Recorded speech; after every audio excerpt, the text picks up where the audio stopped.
Christmas never ended?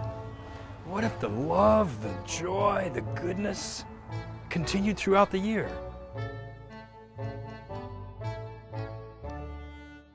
Oh, I love getting ready for Christmas.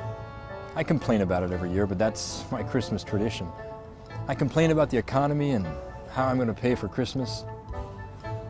I complain about having to put up the Christmas lights outside because the kids want them up, but I'm the one that has to do it. But then we go out into the street and we gaze at all the lights and it feels so good and Christmas is in the air. And then I complain about having to pay for a Christmas tree. I want to get the Charlie Brown tree because, well, it's on sale, but everybody else wants the big Douglas fir, and so we end up bringing home Big Dougie. And we adorn it with ornaments, and it fills the house with the smell of pine. And then the little kids ask Mommy for her delicious toffee, and the older kids ask for the cheese balls. And then my wife and I spend 2 hours cleaning the kitchen. But then we sit in front of the fire and eat food and savor the moment. And I can be heard saying something like, "You know, kids, it just doesn't get much better than this." And then Christmas Eve, my wife stays up wrapping this mysterious golden box, and I complain, "Come on, go to bed." And then Christmas morning comes, and the children run in and wake me up because Santa's come. And I say, "I know, I stayed up last night and thanked him for stopping by." We all run downstairs, and my wife says, wait, we've got to find the golden box." I mean, what's so special about the golden box? Does it have the lost remote to the TV? Maybe it's batteries to the toys, I don't know. Maybe it's a new iPod. And why? Why open it first? You know, I get caught up in the Christmas rush every year, that high-pitched frenzy to wrap and shop and get everything done, like Christmas caroling and Christmas cards and decorating. And then there's the hustle and bustle to get everything bought. And I don't want to be the one that forgets to buy a present for Grandma. But tell me, does Grandma really even care if I buy her a scented candle?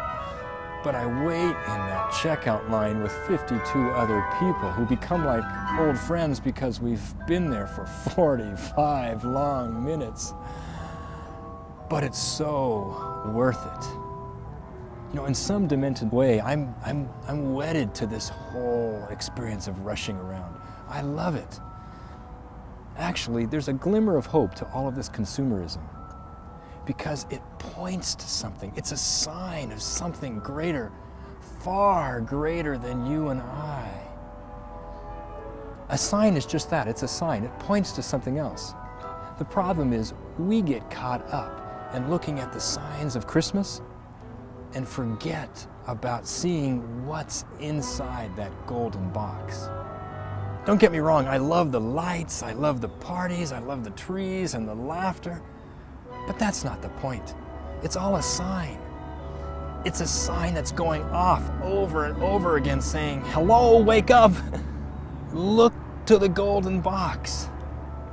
What if something about Christmas was the answer to our desire for everlasting happiness? I remember hearing the story from a priest who talked about this festival that would happen in his town every year. The whole town would spend days and days getting ready for it. The signs would go up and the decorations would go up, and then the party came and there would be singing and dancing and laughter, and then it all ended. The lights would go out and the people would go home and the decorations would fade, and he'd feel this sense of sadness and emptiness. And he said, "Why does the happiness need to end?" And he said, "I'm going to search for never-ending happiness." And that was the key that caused him to discern a vocation to the priesthood. You know, at some time, the Christmas lights will go out. The Christmas tree's going to die, and you drag it out to the curb, and you put it there for it to be hauled away. And all of this is a sign pointing to something else. Signs are not to be contemplated. Signs are pointing to what is more important.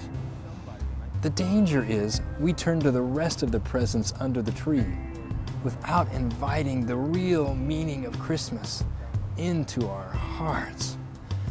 Christmas is to be lived year-round. The reason why we celebrate it once a year is to remind us that we should be living this 24/7, 365.